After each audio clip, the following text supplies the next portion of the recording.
राधे राधे। राधा वल्लभ श्री हरिवंश पूज्य गुरुदेव भगवान श्री प्रेमानंद जी महाराज जी के चरणों में मेरा कोटि कोटि प्रणाम। साथ ही आप सभी प्रेमी जन, सभी संत जन एवं सभी भक्तजनों को भी मेरा प्रणाम। कहीं ना कहीं कभी ना कभी हम सभी के मन में अपने भविष्य को लेकर के एक चिंता, एक परेशानी बनी रहती है। अपने नौकरी और अपने भविष्य की हम चिंता सदैव करते रहते हैं। ऐसा प्रश्न जब गुरु जी से एकांतिक वार्तालाप में पूछा गया तो इस पर पूज्य गुरुदेव भगवान श्री प्रेमानंद जी महाराज जी ने बहुत ही सुंदरता के साथ इसका उत्तर दिया। पूज्य गुरुदेव भगवान उत्तर देते हुए कहते हैं कि कोई भी मनुष्य, कोई भी साधक जब भी अपने नौकरी, अपने व्यापार, अपने भविष्य की चिंता में व्यतीत होने लगता है, उसका केवल एक ही तात्पर्य होता है कि वह प्रभु के आश्रय को छोड़ करके स्वयं की क्षमताओं और स्वयं की शक्तियों के भरोसे चलना प्रारंभ कर देता है। कहने का तात्पर्य है कि हम अपने जीवन में प्रभु अर्थात अपने इष्ट देव, अपने भगवान के ऊपर से विश्वास और भरोसे को छोड़ करके अपितु अपने ऊपर विश्वास रख करके, अपने आप पर विश्वास रख करके अपने भरोसे अपने जीवन को यानी कि चलाना प्रारंभ कर देते हैं। और तभी हमारे मन में यह चिंता आती है कि अगर हमारी नौकरी से ही हमारे संपूर्ण घर का, परिवार का पालन पोषण हो रहा है और यह हमारी नौकरी चली गई तो क्या होगा? हमारा व्यापार अगर अचानक से ठप हो गया, बंद हो गया तो क्या होगा? व्यापार में अगर रुकावट आ जाए, गिरावट आ जाए और बहुत ज़्यादा हम परेशान होने लगते हैं कि अब क्या होगा, हमारे परिवार का खर्चा कैसे चलेगा, पढ़ाई के पैसे कैसे आएंगे, बच्चों को पैसे कैसे मिलेंगे, यानी कि जो बाहर रह रहे हैं उनको पढ़ाई के लिए पैसे कैसे मिलेगा। बहुत सारी नई नई परेशानियां हमारे मन में आने लगती हैं, हमारे मन में अलग अलग विचार उठने लगते हैं और हम फिर उसके बाद बहुत ज़्यादा अत्यधिक परेशान और विचलित होने लगते हैं। इसका केवल एक ही अर्थ होता है कि प्रभु का आश्रय छोड़ करके अपने आप के बल के ऊपर भरोसा करके अपने जीवन का पोषण करने लगना और अपने जीवन का जीवन यापन करने लगना। ऐसा करना सदैव गलत है। जब भी हम अपने इष्ट देव, अपने भगवान के ऊपर से भरोसा हटा देंगे और अपने अनुसार अपने जीवन के काम को करना प्रारंभ करेंगे तो हमारे जीवन में निश्चित है कि हमें हर पल, हर क्षण आने वाले समय की, आने वाले फल की चिंता अवश्य सताएगी। इस पर गुरुदेव भगवान बहुत ही सुंदर सा उत्तर देते हुए कहते हैं कि सदैव अपना जीवन प्रभु की इच्छा से, प्रभु के ऊपर छोड़ करके जीना चाहिए, प्रभु के आश्रय में रहना चाहिए। यहाँ पर गुरुदेव भगवान रामायण महाभारत काल का एक बहुत ही छोटा और सुनहरा सा किस्सा सुनाते हुए कहते हैं। कुछ गुरुदेव भगवान कहते हैं कि अगर हम बात करें महाभारत काल की तो पांडव और कौरवों में अगर आप देखो तो सबसे ज़्यादा अत्यधिक बलशाली जो पक्ष था वह अगर सेनाओं और महारथियों की ओर से देखें तो वह थे कौरव। वही पांडव केवल मात्र 5 थे जो सबसे ज़्यादा विशेष योद्धाओं में गिने जाते थे। ठीक है, परंतु इनके पक्ष में भगवान कृष्ण थे। फिर चाहे इनके समक्ष गुरु द्रोण हो, कुलगुरु कृपाचार्य हो, सिद्धे अंगराज कर्ण हो, भीष्म पितामह हो, ठीक है, इसी के साथ साथ जयद्रथ हो या फिर जिनके सर पर मणि लगी रहती है अश्वत्थामा हो, ऐसे महान महान हस्तियां हों, ऐसे महान तेजस्वी पुरुष हों जो कि महान गिने जाते हैं, महारथियों में आते हैं, फिर भी इतने लोगों के होने के बावजूद भी जो अजय हैं, जिनको कभी हराया ही नहीं जा सकता, इनके विरुद्ध में पांडव खड़े हैं और पांडव जो कि इनको हराने में इतने सक्षम नहीं थे फिर भी ये निश्चिंत रहते थे, यानी कि बिना किसी चिंता, बिना किसी परेशानी के रहते थे। क्यों? क्योंकि यह प्रभु के आश्रय में थे, यह ठाकुर जी के आश्रय में थे, यह ठाकुर जी के भरोसे चल रहे थे, यह ठाकुर जी को समर्पित करके चल रहे थे, ठाकुर जी के आदेशानुसार चल रहे थे। इनको संपूर्ण विश्वास, पूरा जो इनका संपूर्ण जीवन यापन है वह ठाकुर जी के ऊपर समर्पित था, ठाकुर जी के ऊपर निर्भर था।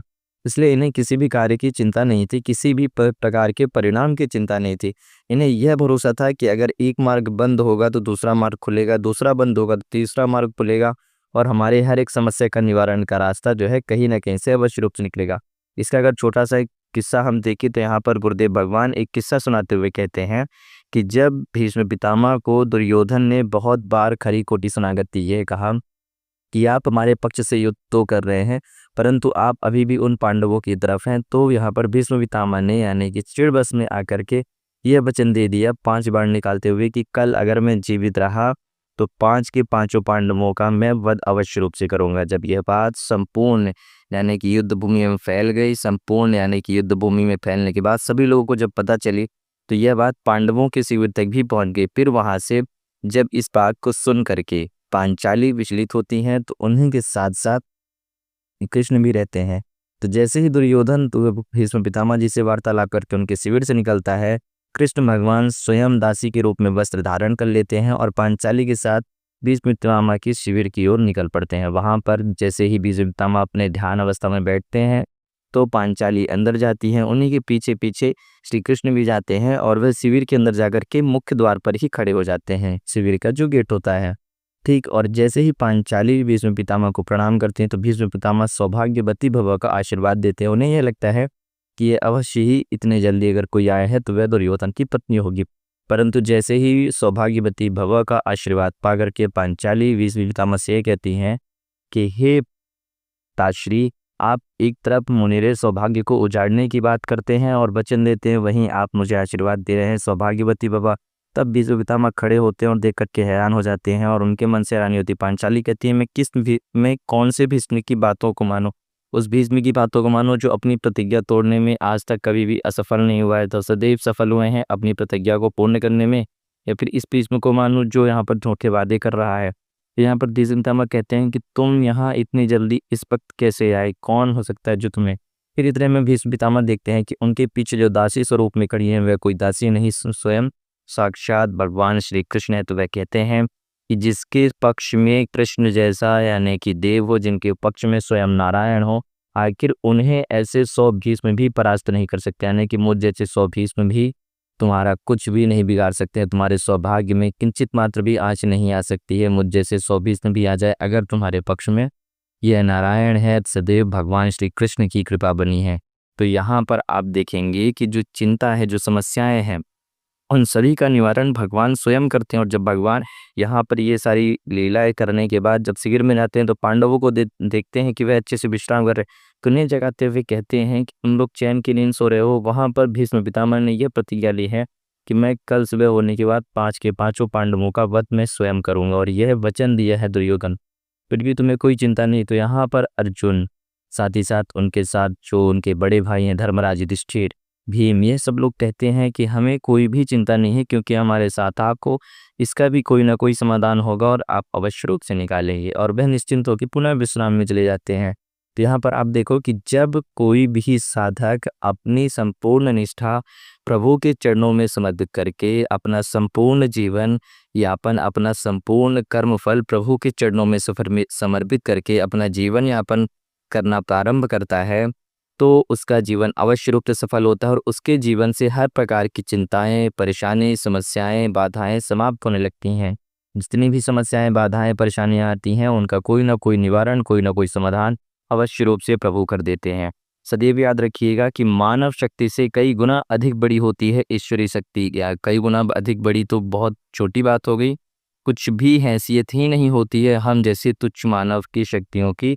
अगर हम बात करें तो प्रभु के ईश्वरीय शक्तियों के समक्ष, तो ईश्वर का यानी कि अपने प्रभु का, अपने आराध्य का आश्रय लें, नाम जप करें, प्रभु के ऊपर अपने जीवन को छोड़े, पूज्य गुरुदेव भगवान को याद करते हुए यानी कि प्रेमानंद जी महाराज को याद करते हुए इनके वचनों को अमृत समान मान करके उन कार्यों का, उन वचनों का पालन करते हुए अपने जीवनों को आगे बढ़ाएं और अपने आप को श्री राधा रानी जी के, श्री श्यामा श्याम जो के, भगवान श्री ठाकुर जी के, श्री बांके बिहारी लाल जी के, गोपीनंदन जी के चरणों में समर्पित करके भजन कीर्तन का, नाम जप का सहारा लेकर के यदि आप अपना जीवन यापन समर्पित कर देंगे और प्रारंभ कर देंगे, तो आपके जीवन में कोई भी परेशानी, कोई भी चिंता आपको विचलित नहीं कर पाएगी। अगर कुछ भी ऐसा होगा कि आपको लग रहा है कि हमारे जीवन में ये समस्या आ सकती है, ये दुविधा आ सकती है, तो आपके मन में कहीं ना कहीं अंदर से एक आवाज़ और आएगी कि इसका भी कुछ ना कुछ समाधान हो जाएगा।